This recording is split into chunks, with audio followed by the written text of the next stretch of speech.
दिल्ली की तेज रफ्तार जिंदगी के बीच एक ऐसी जगह भी है जहां समय को पत्थरों से मापा गया था। मैं बात कर रहा हूं जंतर मंतर की, जो विज्ञान, ज्योतिष और वास्तुकला का अद्भुत संगम है। जंतर मंतर का निर्माण महाराजा सवाई जय सिंह द्वितीय ने 1724 में करवाया था। वे जयपुर के शासक थे और खगोल शास्त्र के गहरे ज्ञाता भी। उन्होंने भारत में कुल 5 वेधशालाएं बनवाईं, दिल्ली, जयपुर, उज्जैन, वाराणसी और मथुरा में। इनमें सबसे पहली वेधशाला यही दिल्ली की है। अगर इसके अद्भुत उद्देश्य और उपयोगिता की बात करें तो जंतर मंतर सिर्फ विज्ञान नहीं था, ये वह सेतु था जो खगोलीय ज्ञान को धर्म, ज्योतिष और शासन की नीतियों से जोड़ता था। यह समय की गणना, ग्रहों की स्थिति, कृषि, मौसम और धार्मिक पर्वों के निर्धारण का मुख्य आधार हुआ करता था। प्रवेश टिकट लेने के पश्चात हम पहुंचते हैं सबसे पहले अत्यंत रोचक और जटिल यंत्र की ओर। इस वीडियो में जिस यंत्र को आप देख रहे हैं इसका नाम है मिस्र यंत्र। जैसा कि नाम से स्पष्ट है, यह विभिन्न यंत्रों का सम्मिलन है। इसे सम्राट यंत्र से 140 फीट उत्तर पश्चिम दिशा में स्थापित किया गया है। इस यंत्र का निर्माण विशेष रूप से दिन के सबसे लंबे और सबसे छोटे समय का निर्धारण करने के लिए किया गया था। यह यंत्र खगोलीय घटनाओं को समझने के लिए एक अद्भुत साधन है। इसके मुख्य भागों में एक निपट चक्र है जो दिल्ली की स्थानीय दोपहर की गणना करता है। इसके अलावा दक्षिणावर्त और वामावर्त चक्र, विषुवत वृत्त, अर्धगोल आकृति आदि भाग मिलकर इस यंत्र को बहुकार्यात्मक बनाते हैं। इसकी एक और अनोखी विशेषता यह है कि दिल्ली में खड़े होकर विश्व के अन्य स्थलों में नून का समय इसके आधार पर मापा जा सकता था।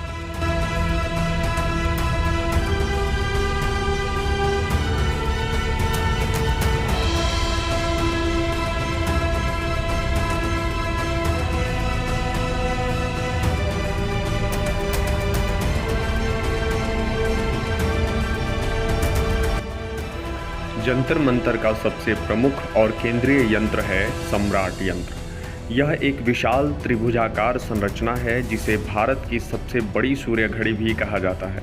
इसकी ऊंचाई लगभग 70 फीट है और लंबाई करीब 114 फीट तक फैली हुई है। सम्राट यंत्र को इस तरह से बनाया गया है कि इसका ढलवा भाग पृथ्वी की धुरी के समांतर रहता है और यह सीधा उत्तर ध्रुव की ओर इंगित करता है। इस यंत्र के दोनों किनारों पर अर्धवृत्ताकार घड़ियां बनी हैं जिनमें घंटे, मिनट और सेकंड तक के निशान अंकित हैं। जब सूर्य की किरणें इस त्रिभुज की छाया डालती हैं तो छाया इन घड़ियों पर पड़ती है और उस समय को अत्यधिक सटीकता से दर्शाती है। यहाँ तक कि केवल 2 सेकंड के अंतर को भी पकड़ सकती है। सम्राट यंत्र न केवल समय की गणना करता था बल्कि सूर्य के झुकाव और आकाशीय पिंडों की स्थिति का भी सटीक अध्ययन करने में उपयोगी था। इस यंत्र की बनावट और संरचना देखकर अंदाजा लगाया जा सकता है कि 18वीं शताब्दी में भी भारत में खगोल शास्त्र किस स्तर तक विकसित था।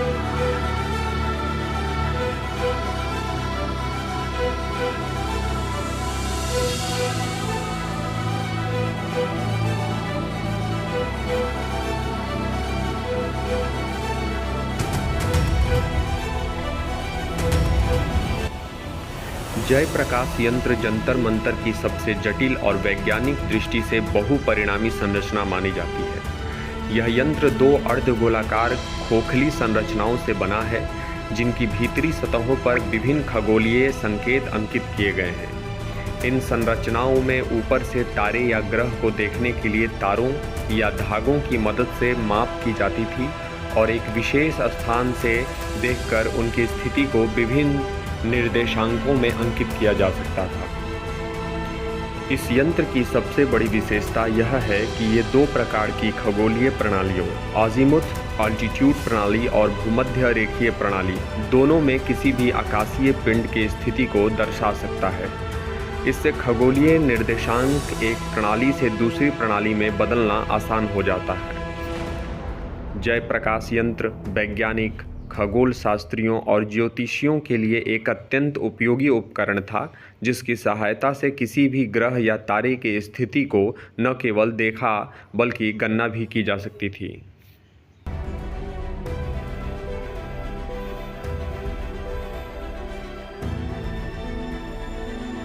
जंतर मंतर के दक्षिण भाग में स्थित यह राम यंत्र एक ऐसा यंत्र है जो आकाश में स्थित ग्रहों, नक्षत्रों और तारों की ऊंचाई और दिशा को मापने के लिए प्रयोग में लाया जाता था। राम यंत्र दो बड़े बेलन का बेलनाकार संरचनाओं से मिलकर बना है, जिनका ऊपरी हिस्सा पूरी तरह से खुला होता है।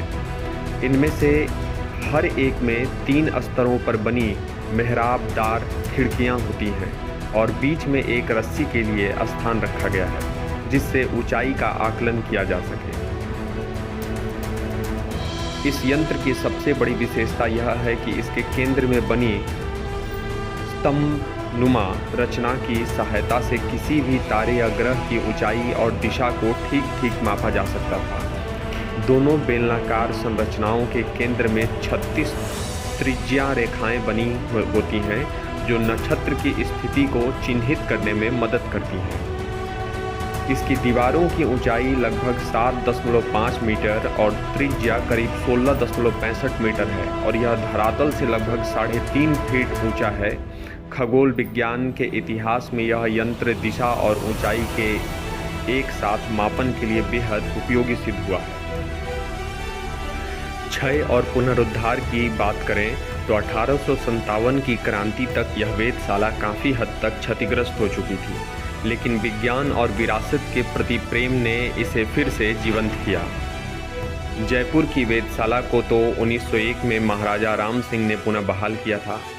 आपको जानकारी के लिए बता दें कि इस देश में षष्ठांश यंत्र, कपाल यंत्र और राशिवल्य यंत्र जैसे अन्य उपकरण भी थे, जिनसे सूर्य की दिशा, आकार और ग्रहों की स्थिति मापी जाती थी।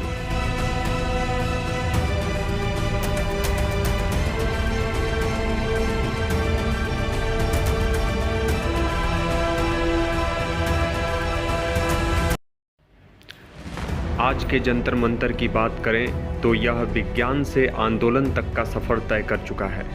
आज यह स्थान न केवल एक पर्यटन आकर्षण है, बल्कि एक जीवंत लोकतांत्रिक मंच भी है। यहाँ अन्ना हजारे का जन लोकपाल आंदोलन हो या किसान आंदोलनों की गूंज, सब कुछ यहीं से उठा है। संसद भवन के करीब होने के कारण यह आंदोलनकारियों की पहली पसंद बन चुका है।